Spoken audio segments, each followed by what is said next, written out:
What is going on, guys? Welcome back to another episode of Rare Games with your host, as always, K-Mac Time. Today we're going to take a look at one of the oldest, coolest game systems that I can ever remember playing. And of course, talking about the Nintendo Entertainment System, or NES. But that's some great games. Let's go ahead and jump into some of the rarest ones, the most expensive. Today we're starting off with the game Little Samson. Now this game is very collectible and very rare. If you guys are big fans of the Game Chasers channel like I am, you can know that this is one of their most prized games. It's a very cool game. I don't really know too much about it, but I know that a loose price of this game is probably about $500, $600. A complete price of it might over $1,000, and if you are lucky enough to find this game new, it can be up to $5,000. Next up is the Flintstones Surprise at Dino Peak, which was the second Flintstones game for the NES, but it came out 3 years after the Super Nintendo released, making this game one of the last games ever released for the NES. And most gamers had already moved away from the original NES and gone towards the Super Nintendo, making this game sell super poorly and making it super rare to come by. A loose price of this game is going to cost you about $700. A complete game of this is going to cost you upwards of over $1,000. Next up is a gold version of Punch-Out for the NES that only 10,000 copies of were ever made, and they were made for a Nintendo golf competition in Japan. The game was actually made for the Famicom in Japan, and then the special edition was actually released before any other version of Punch-Out. It doesn't have Mr. Dream or Mike Tyson as the final fight. In fact, it has something called Super Macho Man as the last character in the game. The very rare game, and it'll cost you about $500 to get a copy of this. Next up is Cheetamen 2, which is a sequel that was never officially released by Nintendo. It was completed by its developer but never sold. However, in 1997, over 1,500 of the games were found in a warehouse and basically just put back on the market. The game has so many bugs, it's considered almost unplayable, but in spite of this low quality, it can still fetch over $600 regularly to the secondary market to collectors. Very sought after game.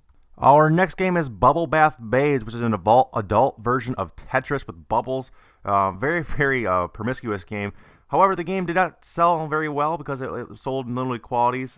Basically, because you had to buy this through a video store, you had to send in for this game, and you had to be, of course, of age to buy this game, making this game very low production, and you can find a copy of this for around $800. Our next game is very similar, made by the same developer. It was called Peekaboo Poker, which is an unlicensed game for the NES, but it's also adult rated.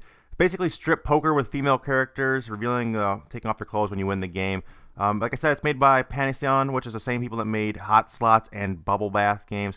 Again, same thing, very low quality, very low numbers of this produced. Had to buy it through mail-in, had to be of age, making this game very valuable today, over $1,300 for a used copy. Our next game is Keltron 6-in-1, which is an unlicensed game for the NES that is notoriously really bad. It has all 6 games which are very low quality. Keltron Industries actually shut down as a video game publisher after this game because it came out and released so poorly. Because the game did not live up to standards, and a lot of people bought this, you can find this game used for around $900. Our next game is actually super related to the last one. It's called the Myriad 6-in-1, which is a collection of 6 games on the cartridge. Which is actually funny because Myriad bought all the remaining 6-in-1 cartridges from Keltron as they were going out of business.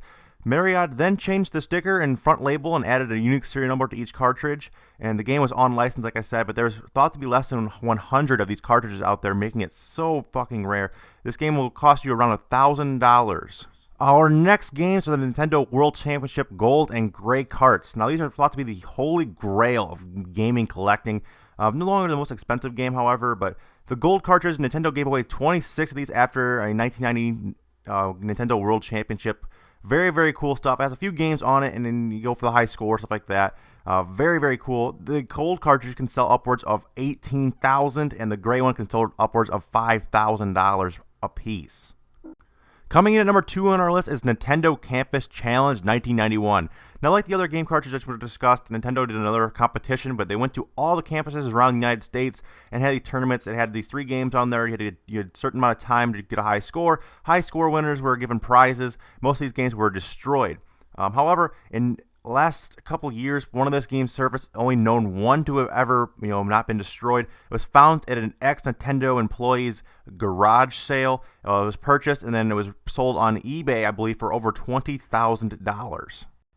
And finally, our number 1 rarest, most expensive game for the NES is Stadium Events, which actually just sold. A new sealed copy of this just sold not too long ago for $41,000. Absolutely ridiculous, and recorded the highest price ever sold for one video game. The game, however, was released in limited numbers in stores in 1987, but Nintendo bought the rights to this Bandai game so they could release it as a different thing, which is called World Class Track Meet, which is a less rare game.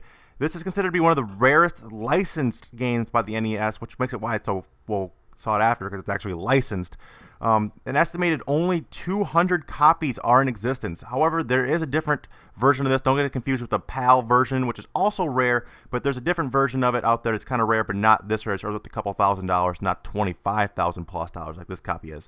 But that's all we have time for, guys. I hope you guys enjoyed this video. Hope you guys can leave it a like. We very much appreciate it. As always, guys, have a great day. Game the fuck on. I'll see you guys in the next video, guys. Until next time, guys, take it easy and peace out.